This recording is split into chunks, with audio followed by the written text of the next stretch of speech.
But if you will look to God and plead with the Almighty, if you are pure and upright, even now He will rouse Himself on your behalf and restore you to your rightful place.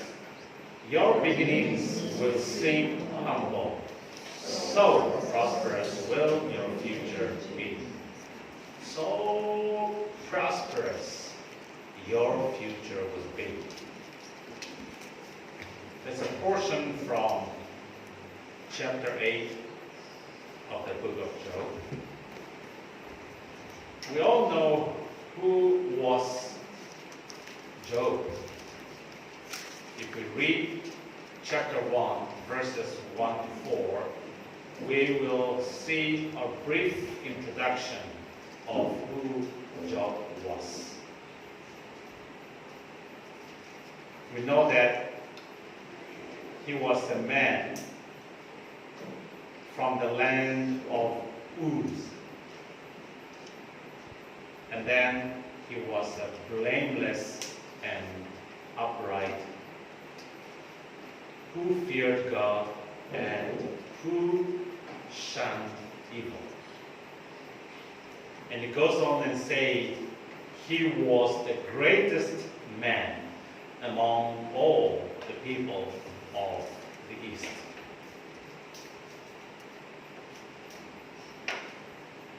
A man of such standing, a man of such integrity, a man of such wonderful testimony. Who will expect that that kind of person would undergo sufferings, pains, difficulties, hardships, challenges, and so on? Today, we are suffering at the same time. We suffer due to different reasons, due to different situations, due to different environments. We often suffer because of our mistakes or carelessness, or because of our disobedience to God, to our parents, even to our teachers, or even to our fellow friends. But there are some other reasons that we suffer because Christ suffered. And we need to undergo sufferings in order to understand the sufferings of Jesus Christ. And also, not only that, we need to undergo sufferings that only we can experience the glorious experiences that Christ have experienced as well. So, we called ourselves Christians, children of God, followers of Christ. It doesn't mean that we are free from sufferings and pains. We have to undergo. Individually, as a family, as a community, as a nation, we have to undergo. And we know today we are experiencing, not only individually or as a family or as a community, but as a whole world, we are undergoing physical sufferings, mental sufferings, economic sufferings, social sufferings, professional sufferings, even to the extent of spiritual sufferings. But unlike other people, so-called non-believers or non-Christians, we do not lose hope. Of course, we often experience panic or doubts or uncertainties. We also experience emotional breakdown. And we also have to face certain kind of fears or doubts that will come to affect or influence our faith, our hope, and our future in God. But as we look at the life of Job, how he could stand and how he could overcome his sufferings and pains as individual, as family, and also as man of God. We know briefly that Job was a man of faith. He was a man of patience. That's what he's well known. That he's not only just a man of God, a man of faith, a man of blameless and upright who fear God and shun evil, but he is well known because he was a man of patience and endurance. Of course, we see in the midst of sufferings, as the sufferings prolong day upon day, as a human being, he also tried to understand why he was suffering. He also questioned God why he had to undergo such kind of suffering.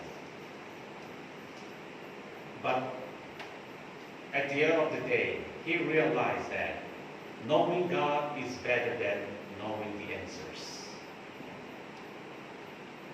God is not such a God that is arbitrary or uncaring, unloving. But God is always loving and caring. So pain is not always punishment.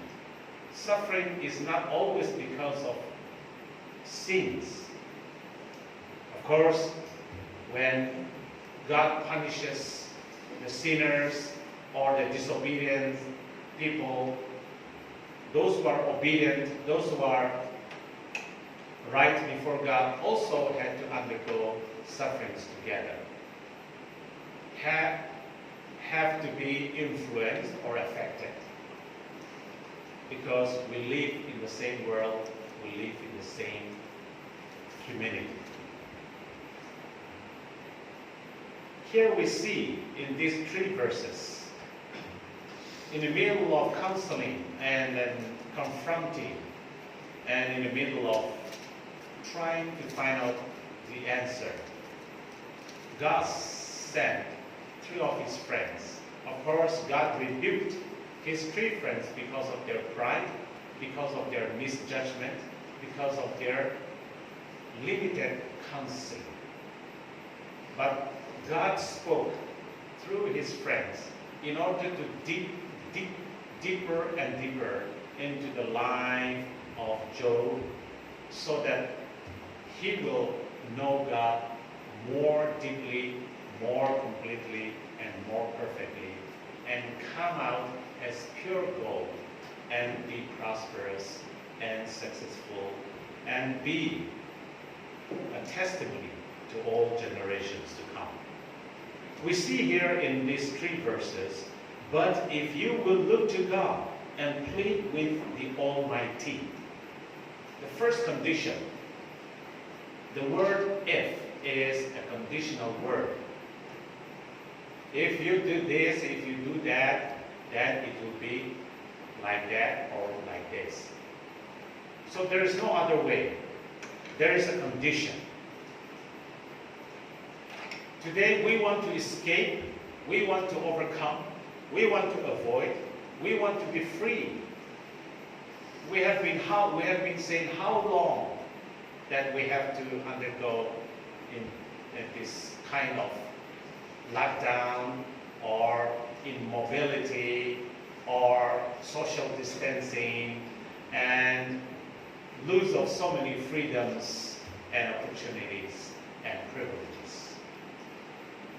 We have to be confined, self-imprisonment.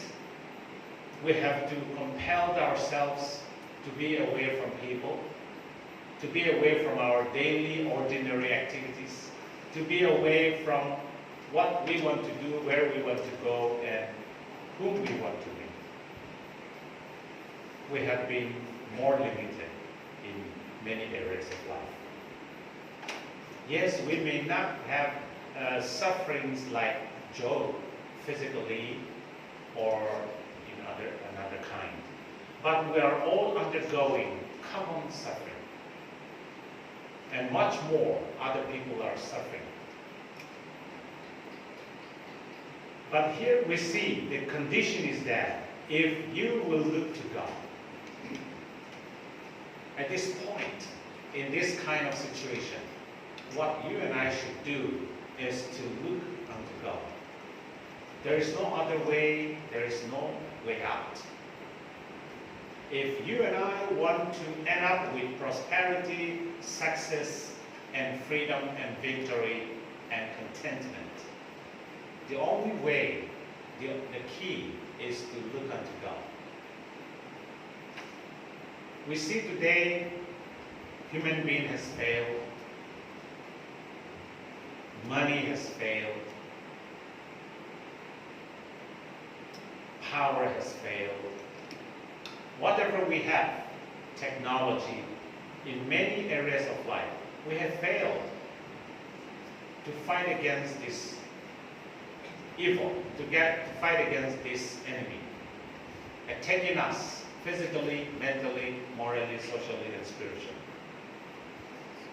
But you and I, if you want and I want to overcome and end up with prosperity, success, freedom, and victory, and contentment in life, the key is to look unto God.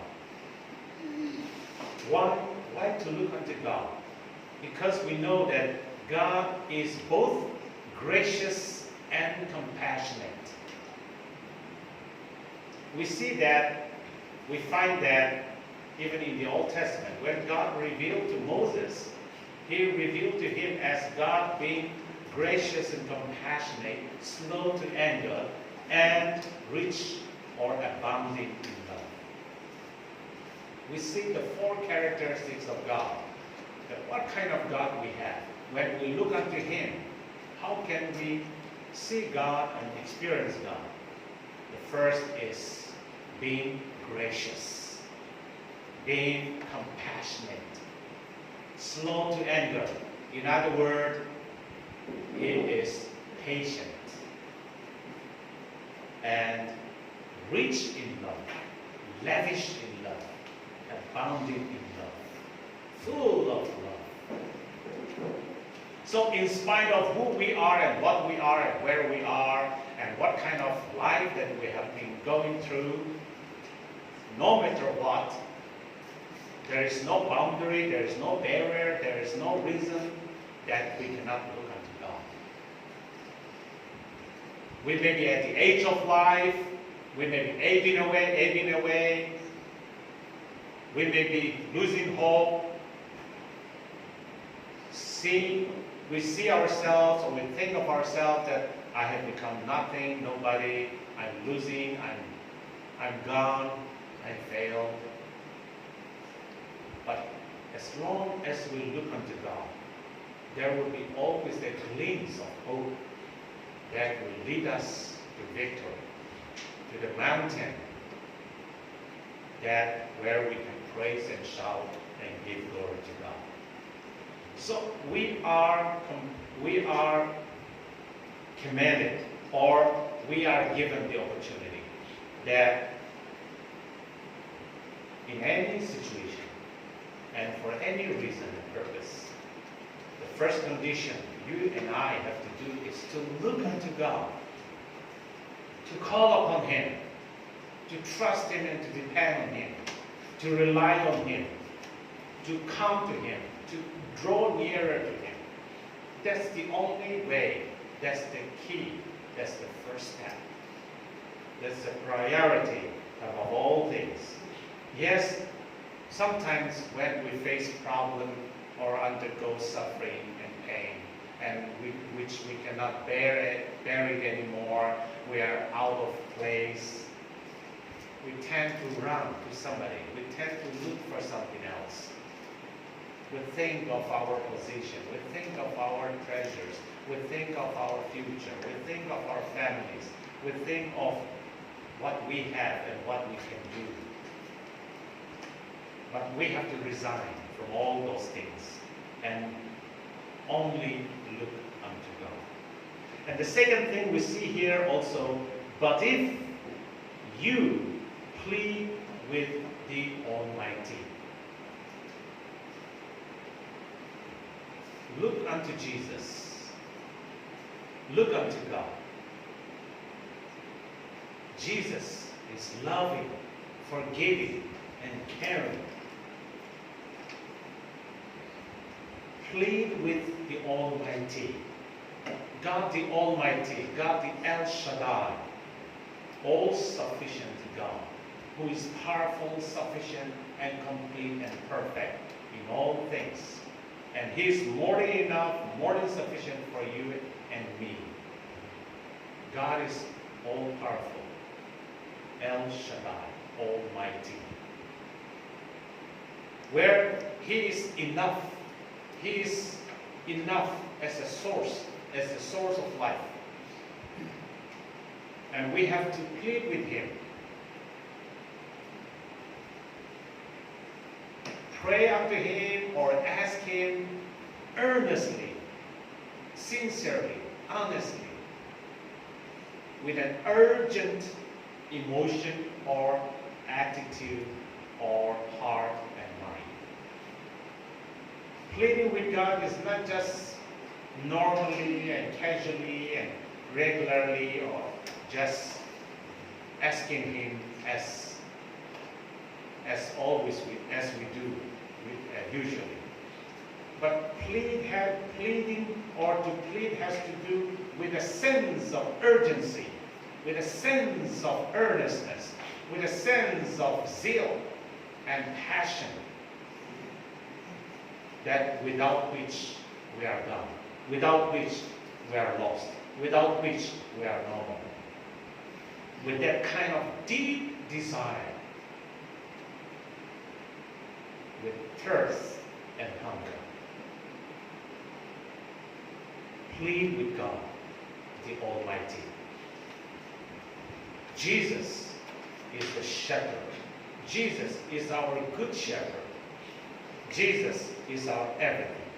And we have to plead with Jesus, who can lead us through the valley of the shadow of death, who can prepare a table for us before our enemies, who can fill our cups and which can overflow, which can lead us to a life of contentment and satisfaction, that we can always enjoy His mercy and grace throughout our life. So we are to look unto Him and plead with Him. The word if is a conditional word. You and I have to do it. There is no other way. There is no shortcut. There is no easy way. And you and I have to do this. And the third one we see here, if you are pure and upright.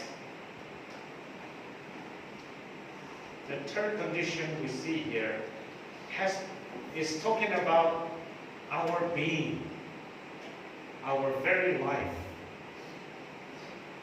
To be pure in our heart and in our head. To be clean in our heart and in our head. In our desires and in our thoughts. In our motives and in our thinkings. Unless and until we have purity, holiness, righteousness in our hearts, in our minds.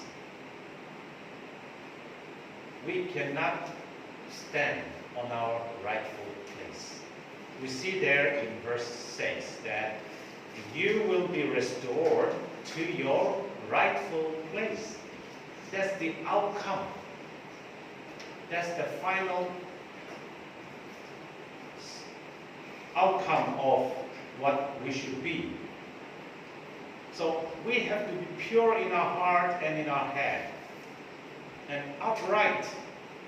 Pure has to talk about within us, inside of us.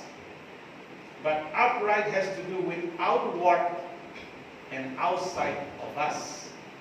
which has to do with our hand and with our habits. We have to be pure in our hearts and in our mind, in our heads, and we have to be upright in our hands and in our habits. 4H.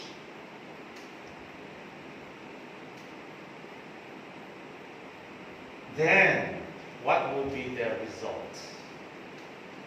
It says, even now, right now, God will rouse himself on your behalf, on my behalf. No matter what, where you may be, and how you may be, and in whatever circumstances we may be in, God will rouse himself. He will wake up, or he will just motivate, or he will just compel, or get up. As if God is sleeping and then wake up and get up and then act immediately to rescue you, to help you, to heal you, to embrace you and me. On our behalf, he will get up to fight for us. On our behalf.